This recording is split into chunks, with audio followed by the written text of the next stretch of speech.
Hi friends, నేను ఈరోజు మునగాకు పప్పు ఎలా చేసుకోవాలో చూపిస్తానండి. కందిపప్పు మునగాకు అండి. నేను ఫస్ట్ ఆయిల్ వేసుకొని పోపు దినుసులు వేసుకుంటున్నాను. ఆవాలు, జీలకర్ర, వెల్లుల్లి కట్ చేసి వేసుకుంటున్నానండి. అలాగే కరివేపాకు కూడా కట్ చేసి వేసుకుంటున్నాను. చూడండి, మంచి ఫ్లేవర్ వస్తుంది. మంచిగా ఆయిల్లో కుక్ అవ్వాలండి. ఇవి మంచిగా ఫ్రై అయ్యాక ఉల్లాకు కూడా వేసుకుంటున్నానండి. స్ప్రింగ్ ఆనియన్స్ మంచిగా ఇవి కొంచెం ఫ్రై అయ్యాక ఆనియన్స్ వేసుకోవాలండి. ఇవంతా మంచిగా పోపు దినుసులన్నీ మంచిగా ఫ్రై కావాలి అని అంటే సాల్ట్ వేసుకుంటాను. నేను పోపులోనే వేసుకుంటాను. సరిపడా సాల్ట్ వేసేసుకుని అది మంచిగా ఫ్రై అయ్యాక బ్రౌన్ కలర్ వచ్చాక అల్లం వెల్లుల్లి పేస్ట్ వేసేసుకొని అది పచ్చివాసన పోయేదాకా వేపుకొని తర్వాత పసుపు వేసేసుకున్నాను. తర్వాత టమాటోస్ ఒక 2 వేసుకుంటే సరిపోతుందండి. ఇందులో కారము, ధనియా పౌడర్ వేసేసుకుని ఈ ఆయిల్లో టమాటా మంచిగా కుక్ కావాలండి. కొంచెం పేస్ట్ లాగా కావాలి. నేను కొంచెం మెత్తగా చేసేసుకోవాలి మనం ఇందులో. తర్వాత మనం ఇది మునగాకు మంచిగా వాష్ చేసి పెట్టానండి. తెంపడానికి చాలా టైం పడుతుంది మునగాకు, కానీ చాలా హెల్దీ అనేసి నేను ప్రిఫర్ చేస్తాను.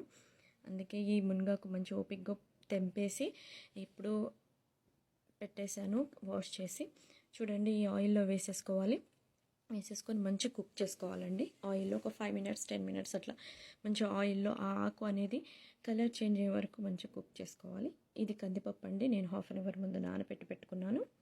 చూడండి, ఇప్పుడు ఈ కందిపప్పును అందులో వేసుకున్నాం. ఆల్మోస్ట్ కుక్ అయిపోయింది మునగాకును టమాటో అంతా. ఇప్పుడు కందిపప్పు వేసుకుందాము. నేను 1 గ్లాస్కి 1-2 గ్లాసెస్ తీసుకున్నానండి కందిపప్పు. దీనికి మనం 1 గ్లాస్ కందిపప్పుకి 2 గ్లాసెస్ వాటర్ పోసుకుంటే సరిపోతుంది. మీకు ఇంకో కొంచెం జారుగా కావాలంటే 3 గ్లాసెస్ పోసుకోండి వాటర్. నేను పోసేసుకున్నాను వాటర్. కందిపప్పు అన్ని కారము, ఉప్పు, ధనియా పౌడర్ అన్నీ వేసేసుకున్నాను కదండి. కొంచెం సాల్ట్ సరిపోయిందో లేదో మీరు చూసుకోవాలంటే ఒకసారి చూసేసుకొని వేసేసుకోండి.